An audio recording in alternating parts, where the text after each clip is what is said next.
Polda Metro Jaya membongkar sindikat pembuatan film porno di Jakarta Selatan yang telah memproduksi 120 judul film.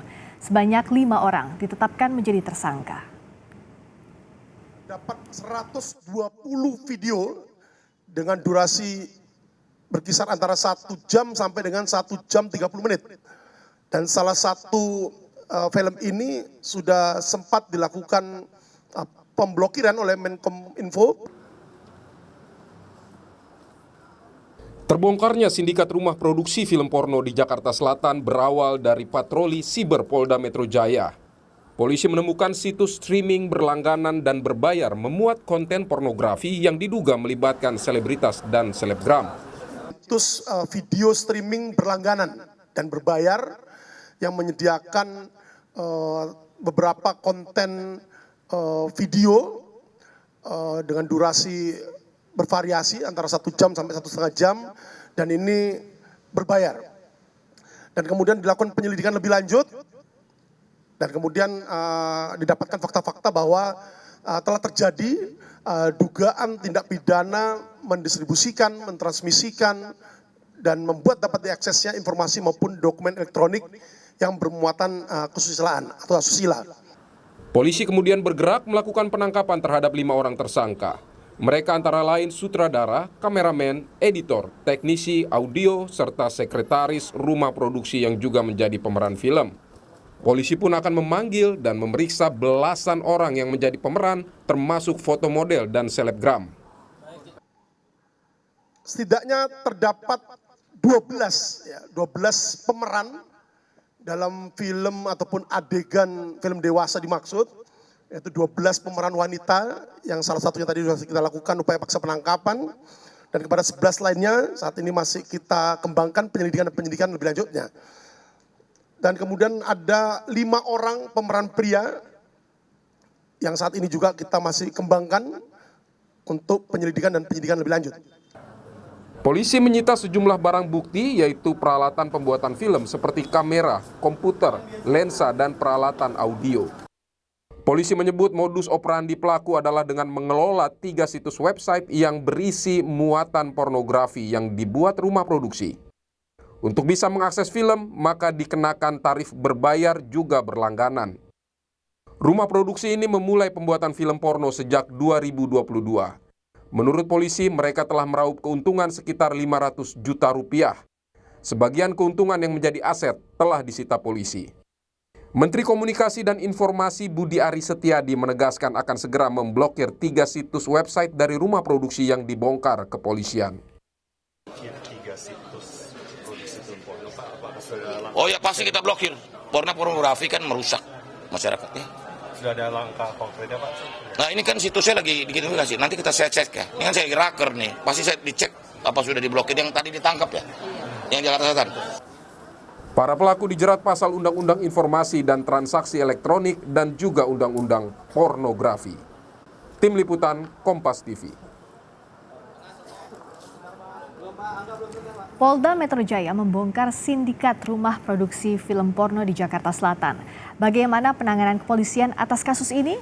Kita tanyakan langsung kepada Direktur Kriminal Khusus Polda Metro Jaya, Komisaris Besar Polisi Ade Safri. Selamat malam, Pak Dir. Assalamualaikum, salam presisi Mbak Priska. Waalaikumsalam warahmatullahi wabarakatuh. Ini awal mula terungkapnya kasus ini seperti apa sih, Pak Dir?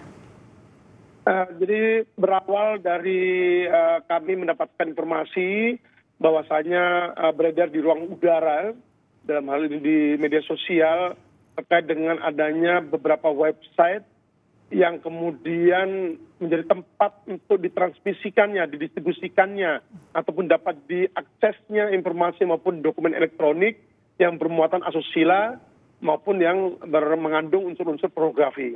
Dari penyelidikan yang kami lakukan terhadap informasi yang kami dapatkan tersebut, dan kemudian kita dapatkan fakta bahwa memang benar 3 website dimaksud, mulai dari HTTPS, Kelas Bintang, Toge Film, maupun Bersinema, didapatkan fakta bahwa di sana disiapkan paket berlangganan apabila calon pelanggannya ataupun customernya ini ingin mengakses secara lengkap terkait dengan video-video maupun film yang bermuatan pornografi dimaksud.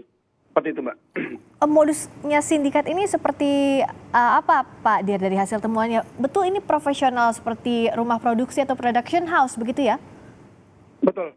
Jadi sudah 120 judul film yang telah diproduksi oleh 3 komplotan tersangka dimaksud, 5 orang komplotan tersangka dimaksud, yang dilakukan di 3 rumah produksi yang semuanya ada di Jakarta Selatan.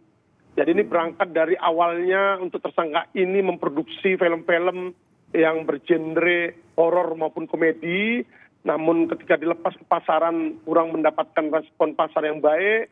Selanjutnya tersangka ini kemudian mencoba-coba untuk membuat film bergenre lain, dalam hal ini adalah film dewasa yang lebih menjurus kepada unsur-unsur muatan pornografi.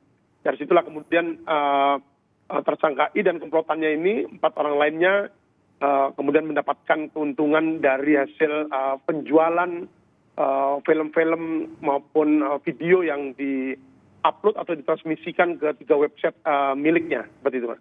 Jadi kan ada yang menginisiasi, ada produsernya, ada pemainnya. Saya mau ke pemerannya dulu. Pemerannya ini betul merupakan selebgram dan pernah terkait kasus konten pornografi juga di media sosial.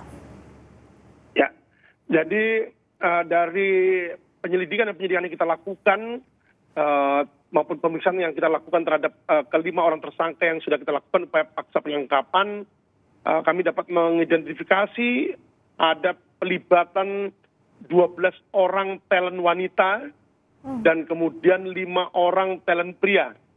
Dan ini pada minggu ini kita telah jadwalkan untuk pemanggilan terhadap ke-12 talent wanita maupun ke-5 talent pria untuk kita mintai keterangannya terkait dengan pelibatan yang bersangkutan dalam pembuatan film dimaksud.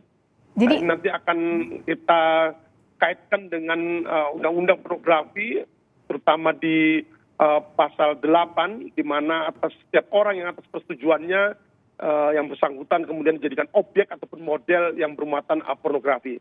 Nanti kita akan lakukan gelar perkara untuk menentukan apakah ada tersangka lain dalam pengungkapan kasus dimaksud, Mbak. Jadi 17 orang tadi, 12 perempuan dan 5 orang laki-laki, statusnya masih saksi sejauh ini dan belum diperiksa.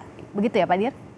Pada hari Selasa ini telah kita layangkan panggilan kepada 12 orang talent wanita dan juga 5 orang talent pria untuk kita lakukan pemeriksaan masih dalam kapasitas saksi.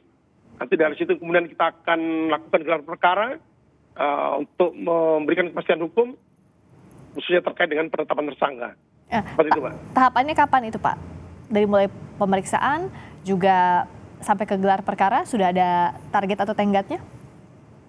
Timeline sudah kita buat, nanti kita akan lihat pada hari Jumat mendatang terkait dengan pemanggilan ini. Kita akan melihat dulu hasil keterangan yang diberikan dan nanti kita akan konsolidasikan, kemudian kita lakukan gelar perkara untuk menentukan langkah tindak sidik berikutnya. Seperti itu, Mbak. Jadi Jumat ya akan dilakukan pemanggilan pertama untuk diperiksa semuanya ya Pak, 12 talent perempuan dan 5 talent laki-laki. Betul. Dan berarti penetapan tersangka baru juga baru nanti ya setelah pemeriksaan 17 orang itu.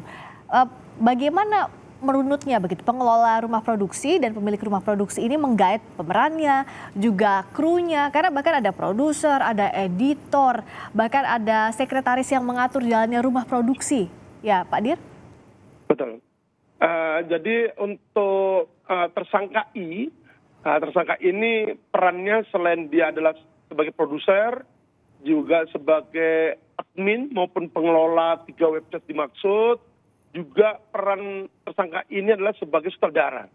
Nah, jadi dalam merekrut para talent yang akan digunakan dalam pembuatan film yang bermuatan unsur pornografi ini, tersangka I ini mendapatkan talent-talent tersebut dari jaringan-jaringan lainnya yang serupa, sebagaimana yang dilakukan oleh tersangka ini. Kemudian yang kedua juga tersangka ini melakukan rekrutmen melalui pantauan terkait dengan pantauan medsos yang dilakukan olehnya di dunia maya seperti itu. Dan kemudian yang bersangkutan akan mendekati calon targetnya seperti itu, Mbak.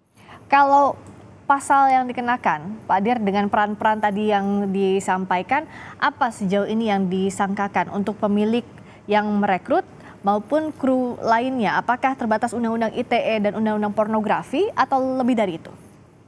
Ya, jadi untuk kepada tersangka I yang berperan sebagai sutradara, admin, kemudian sebagai pengelola dan pemilik akun, juga sebagai produser, terhadapnya kita kenakan pasal 27 ayat 1, junto pasal 45 ayat 1, dan atau pasal 34 ayat 1 Undang-Undang ITE, Undang-Undang 19 tahun 2016 tentang perubahan atas Undang-Undang nomor 11 tahun 2008. Nah, ini terkait dengan perbuatan mentransmisikan, mendistribusikan, atau membuat dapat diaksesnya informasi maupun dokumen elektronik yang mengandung unsur kesusilaan, seperti itu.